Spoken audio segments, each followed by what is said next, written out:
काय? मला पण हे करायचंय. तू छोटा आहे रुद्र, मोठा झाल्यावर कर. हा. काय दे ठेव ठेव लवकर. तर नमस्कार मंडळी, का आज आहे ना मी शेवचं पीठ मळलं इथं आणि मी इथं तेल गरम करायला ठेवलं आणि आज मला शेव आणि चकली दोन्ही करायचं आहे. तर इकडं मी चकलीची भाजणी पण करून घेतली आहे, म्हणजे उकड करून ठेवली आहे.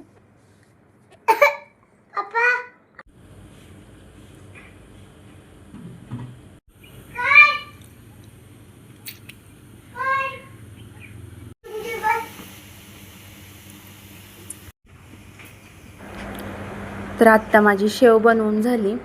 तर त्यानंतर मी थोडा वेळ ब्रेक घेतला आणि त्यानंतर मग चकली बनवायला सुरुवात केली.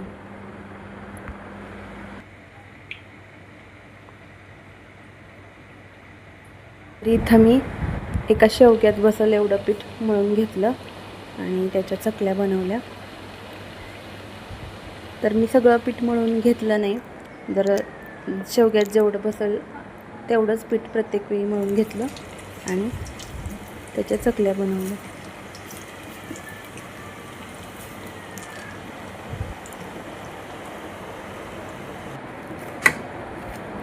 तर चकली एकदम खुसखुशीत आणि चवीला पण खूप छान झालेली आहे.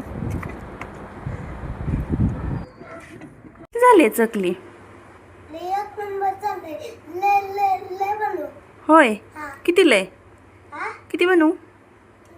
100. होय, बर बर बर 100 बनवते.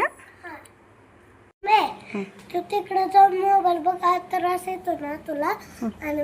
आणि मी आहे ना हे सगळं खुर्ची इथं लावून हे करतो चकली. तुला येतं का? हा. काय येतं तुला? चकली बनवायला. होय. हा, ही पण करायला. मोठा झाल्यावर बनव. हा. आता नको.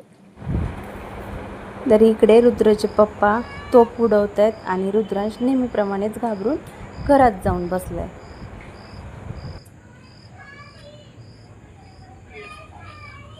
ऋतू बाहेर की.